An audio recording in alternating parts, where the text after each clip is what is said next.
Tonight on Top Story, Electoral Commission resolute it would not consider any other option, even in the midst of the COVID-19 pandemic uncertainties, dismissing calls for it to start planning for alternatives to compiling a new voters register. The Commission says only a new voters register can guarantee free and fair elections in December. Anybody in the Electoral Commission, knowing the resources that we have, knowing the situation of the registers, will go for a new credible. We have details shortly as civil society urges the EC to consider alternatives in the wake of the coronavirus pandemic. Also in this edition, another COVID-19 patient escapes after being asked to self-quarantine. We have at hand 6 of our confirmed cases, with one being a Nigerian who is at large now, and we don't know his whereabouts. So he just bolted away almost 48 hours now. So he was asked to self-isolate and he's nowhere to be found. We have details, all that and more coming up shortly on Top Story, brought to you by Bond Savings and Loans. Your success, our passion. Gassam, the nation builder, and Vodafone. The future is exciting. Ready?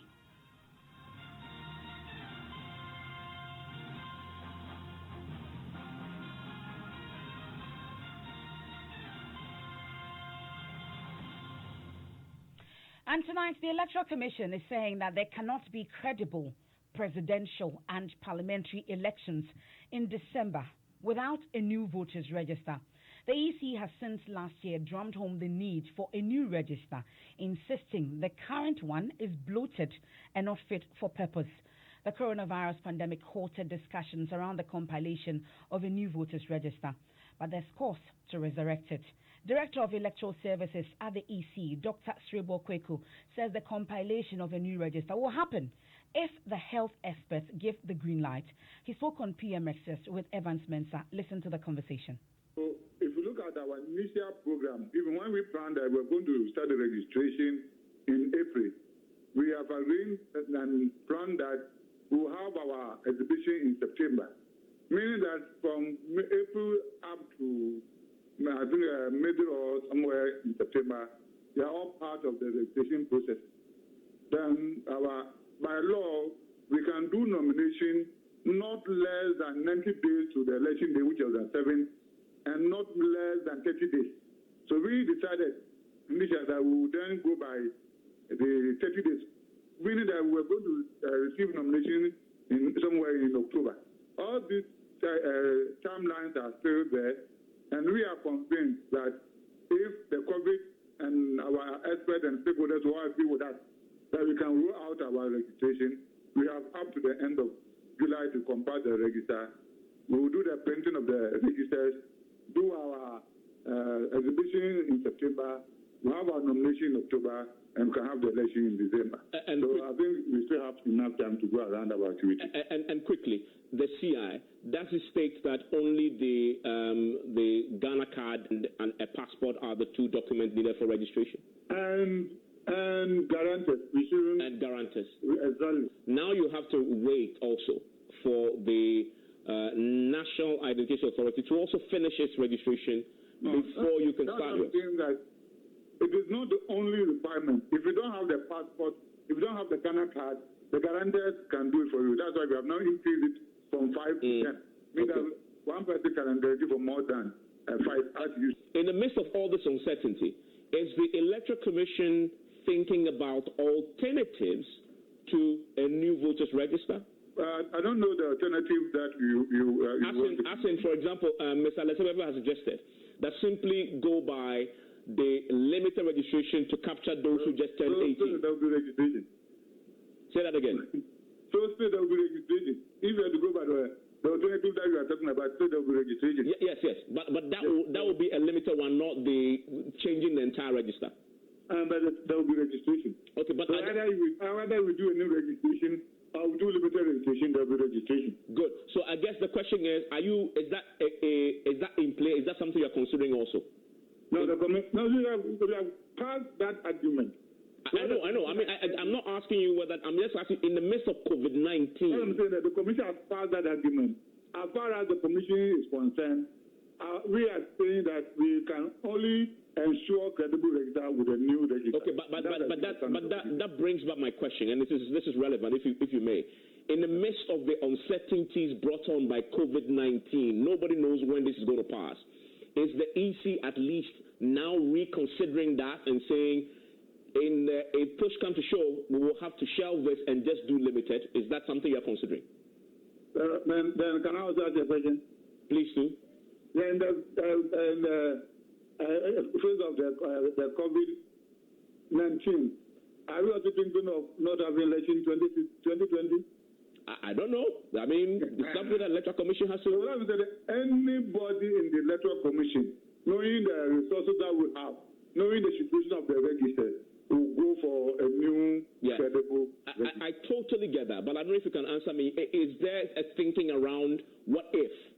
And that would defeat our argument that if you have to have credible election 2020, we need a new register. Okay, but you don't have control over COVID-19. So what if this goes all the way to September? Then the next question is, are you also thinking of that if COVID doesn't allow, we will not have the election too? But that question is based on the premise that you cannot have the December elections without a new voters register.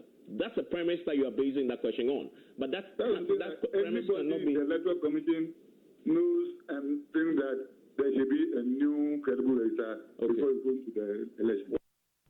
You heard there, Dr. Sribo Kweku. Now, in a sharp response, member of the opposition National Democratic Congress's Functional Executive Committee, Alex Segbefia, expressed disappointment at the EC's comment, insisting any plan to compile a new register during the COVID-19 pandemic will put the citizenry at risk.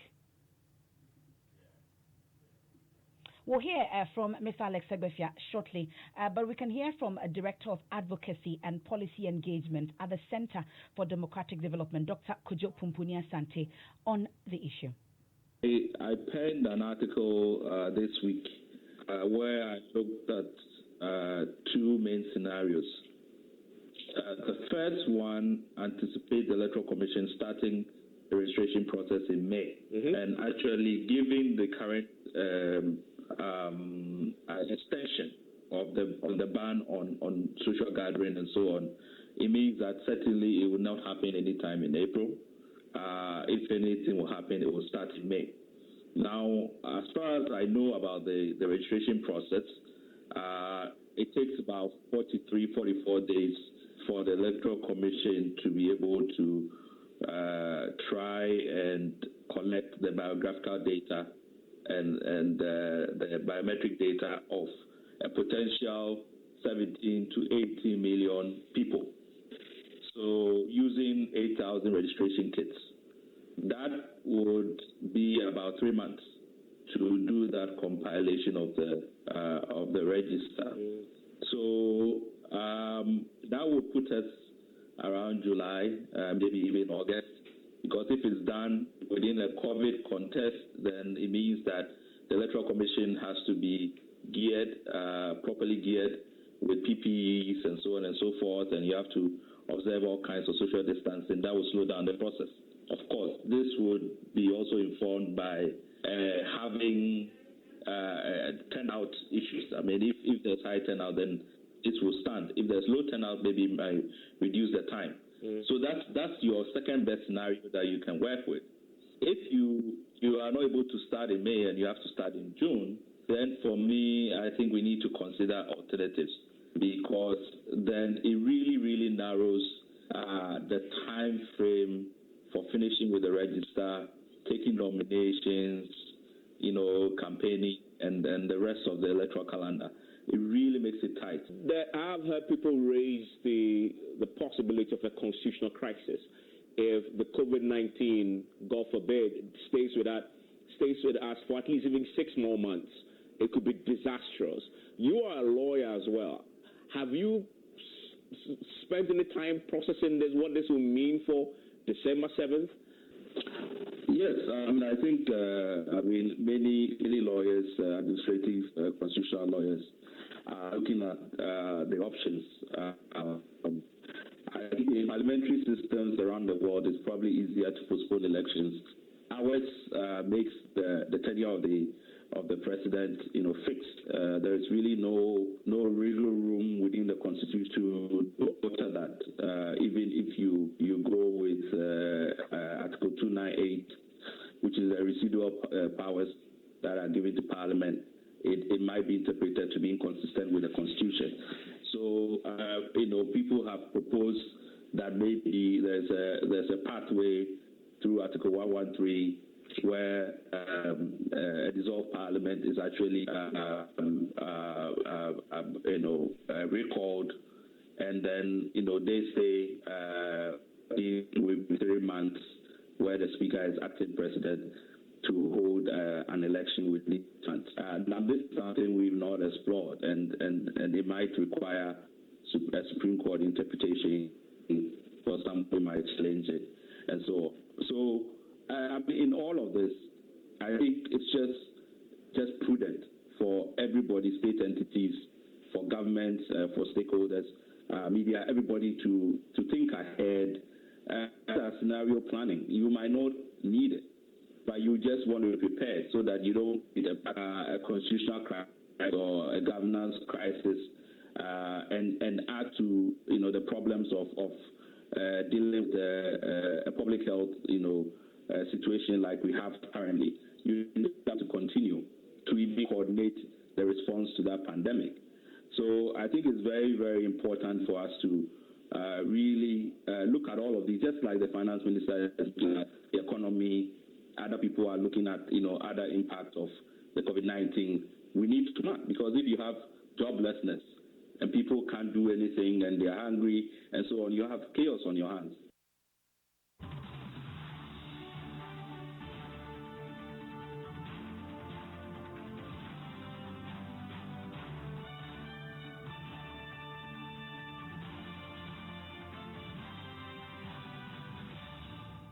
Just gone by is the Director of Advocacy and Policy Engagement at the Center for Democratic Development, Dr. Kojo Pumpuni Asante, on PM Express. Now, you know what? You can't miss any edition of PM Express on the Joy News channel. The business edition is on tonight at 9 p.m.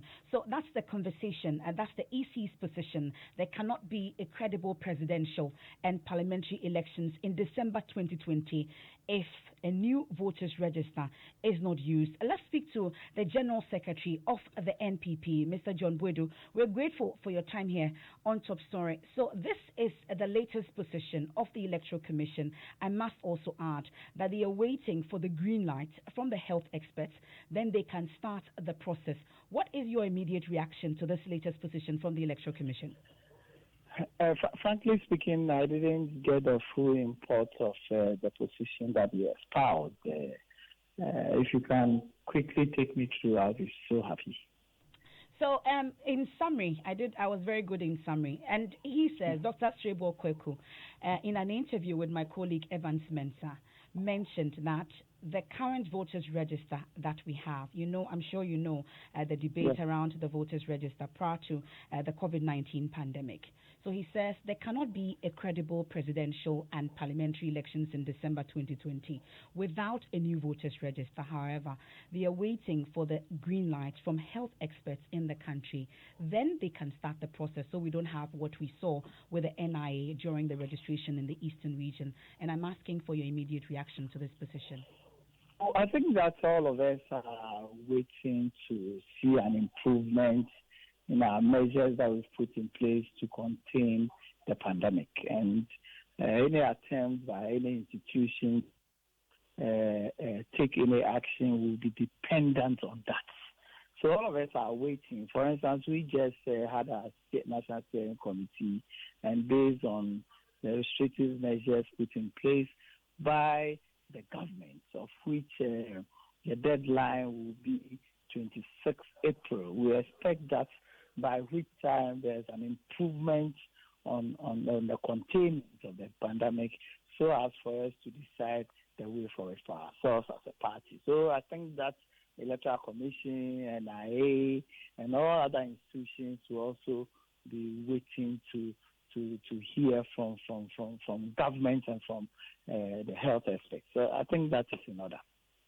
But considering the uncertainties, at least from what you've also said, you're unsure about the situation as we face. It's a pandemic, but we know that all measures are being put in place to ensure that we get out of the woods. But considering the uncertainties, shouldn't the EC be bracing itself to work with what we have and ensuring that all the loopholes are sealed?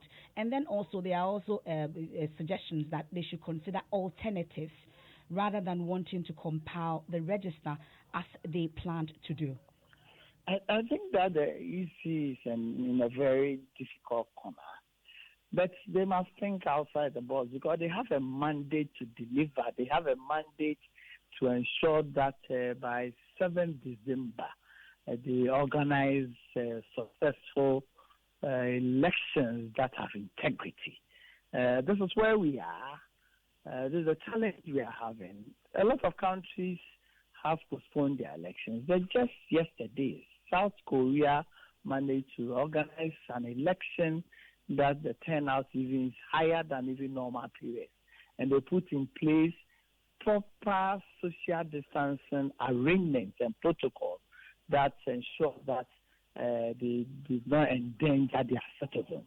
There are a lot of things that they can do. They can look at the register, what they can do with it. They can look at an arrangement that will ensure that a registration exercise will be done in order to ensure that we'll have our elections in December. We, the New Patriotic Party, does not foresee any situation and will not accept any situation that will say that because we couldn't have a new register, we couldn't organize elections on December 7th. Because we believe that we've done so well.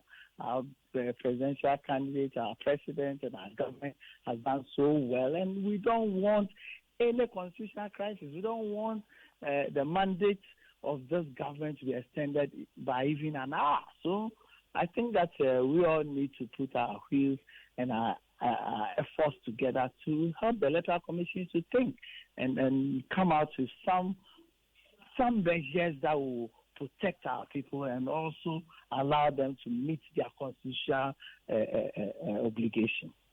So I'm knocking on wood while saying this, that if we do not get out of this by April, and let's say it goes all the way to September or so, listening to the EC tell us that, of course, they would want to organize the election, but they cannot guarantee that it will be free and fair.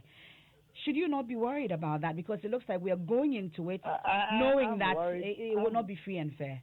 I'm worried. I don't know what the basis for saying it will not be free and fair, but I'm worried, just as any Ghanaian should be worried.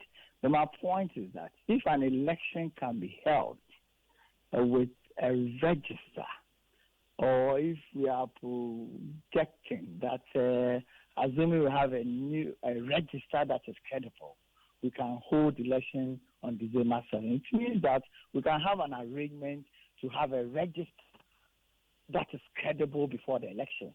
And this one, we still can think around and have something done. Now we have a register that by the judgment of the Electoral Commission is very expensive to maintain. We have a register that, in their view, does not give room for them to have access to a lot of changes. We have a register that, in their view, cannot lend itself with the changing demands and going forward. It means that the Electoral Commission have a responsibility of ensuring that some protocol arrangement will be put in place. If they want to do the new register, they must, and they must do it taking into consideration protocols that will protect us as citizens. I don't think that it will be acceptable by all standards that for one reason or the other, unless, of course, the pandemic gets to a level that makes it difficult for anybody to get out. That one, it means that let's look at our constitution. But first, in the New Patriotic Party, we believe that we'll offer any advice that will ensure that by 7th December, we'll allow the people of this country to determine who runs the country from 7th January to 7th January 2021 to 7th January 2025, and we believe that it can be done. Well, Mr. Boyd, just before I let you off, and I would like to get a yes or a no answer, if you can. Is your party willing to go into the December 7 elections with all the uncertainties that we are faced with as we speak? Are you willing to go into the elections with the current voters register? We are willing to go into the elections on December 7 with a credible voter register. And that's not the question. That's not the question. Yes, please, quickly, because that's not the question I asked. If you ask me that question and you cut me, you won't get the correct answer. Yes, please, Mr. Boyd. Because the register as it exists is not a register that covers everybody with 18 years. What it means is that whether even what we have is credible, we'll still have a situation where close to 1.5, 1.8 million people have turned 18 that must be added to the register. That has not been done. So you cannot even say that this register is credible or not, so we can go into an election until both. But there have been suggestions that those who have turned 18, at least, there will be. That's why civil society, for instance, has said that we can explore other alternatives. There will be a limited registration, for instance, rather than asking all of us to do it. But the question I was asking, Mr. Boedu, if you would also allow me to speak, is that is your party willing to go into the election with the current register that we have? A yes or a no would do, then we can wrap up.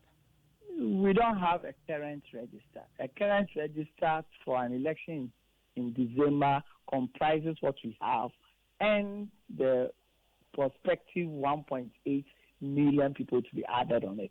So I cannot give you an answer. We don't have a current register. Okay. Now. I appreciate your time and company, Mr. John Boedu. He's the General Secretary of the New Patriotic Party. And we can hear from Mr. Alex Segbefia. He was also on the PM Express show when Dr. Srebo Kweku spoke. The Electoral Commission's answer, my dear brother, is unfortunate. You are being asked to consider issues. The best is to say, look, we look at all options. You don't say categorically, this is my position, because you do not know how long COVID-19 is going to last. And are you therefore saying that if you are not able to compile a new register and COVID-19 finishes in August, you are going to push us not to have an election in December, and you are going to now insist that the election should be postponed? What kind of issue do we have? You are making categorical statements now, saying that no register, no election, or no register, no credible election. So perhaps there will be election, but you won't deem it credible. I don't know where we are going with this issue. Frankly, I'm totally disappointed. Even before COVID-19, we told you that there was not enough time. You said you were going to start a registration program in April. Now it's actually going into May. Look at the other options. And you have been told what you can do. Are we saying that all the district assembly elections we had in December is useless? We just had it in December. Are we saying that the people we voted in were useless? And it was unfair, after we were told that these were fair, free by everybody, that these elections were credible, and now this register, once it crossed into 2020, it became useless overnight. That's a member of the Functional Executive Committee of the NDC, Mr. Alex Segbefia, also speaking on the PM Express. And that's it on election-related issues. But let's head to the Upper West region now, because another person diagnosed with COVID-19 is said to have escaped. This was after doctors in the Upper West region had asked Okafo Chukwudi, a Nigerian, to self-isolate. It brings to 3 the number of COVID-19 patients to have escaped after similar cases in Tamale and Old Fadama here in Accra. So in Tamale is the case of the 21-year-old Nigerian that's still on the run. And Old Fadama, 2 of them escaped. Then 1 was recaptured. The other is still on the run here in Accra. We are still seeking answers to that. Earlier we heard that the Nigerian had been recaptured, but that is not the case. That was disputed. So she's still on the run, and the other in Old Fadama is also on the run. Now, according to the Upper West Regional Director of Health, Dr. Oseikofo Afre, the patient tested positive on Sunday and asked to stay away from his family. He told Rafiq Salam in Wa that the patient cannot be traced.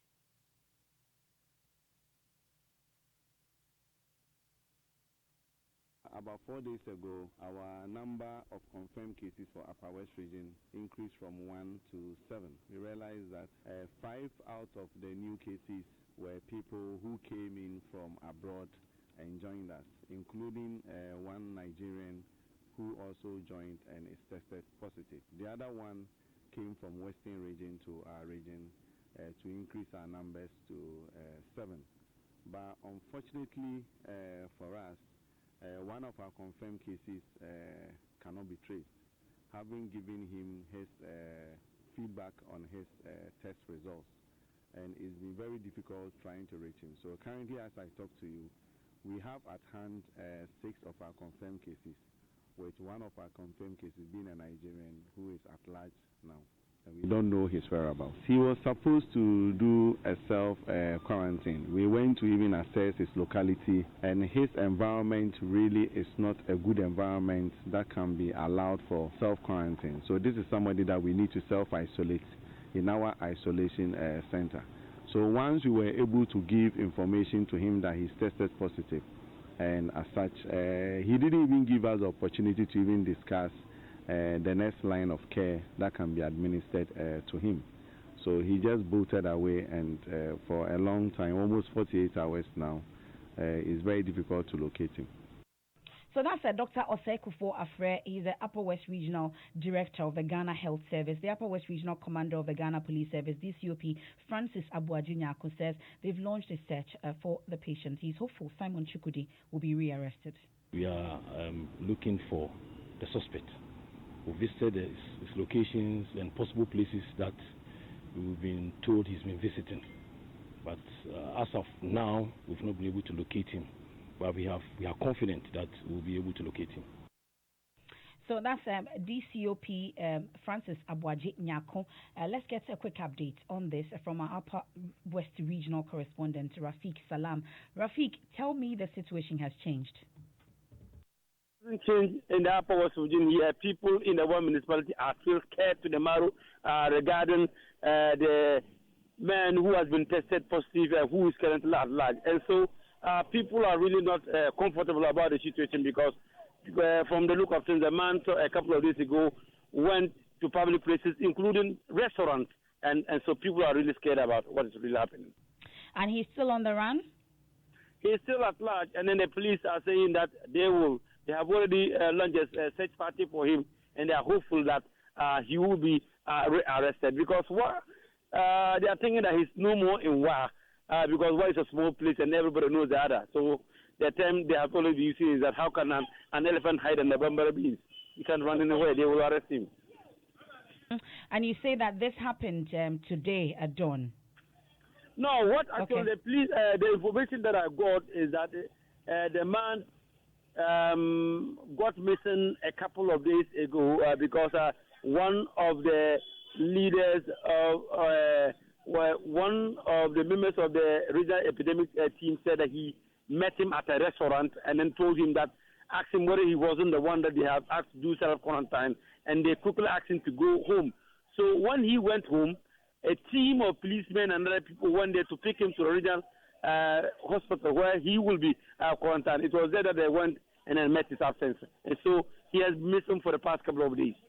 Rafiq Salam, thank you very much. That's our Upper West Regional correspondent bringing us up to speed on the latest COVID-19 patient that was asked to self-isolate, and he's on the run. He tested positive for the virus. That's it for Top Story, brought to you by Bond Savings and Loans, your success, our passion. Vodafone, the future is exciting already, and Gassam, the nation builder. News Night starts shortly.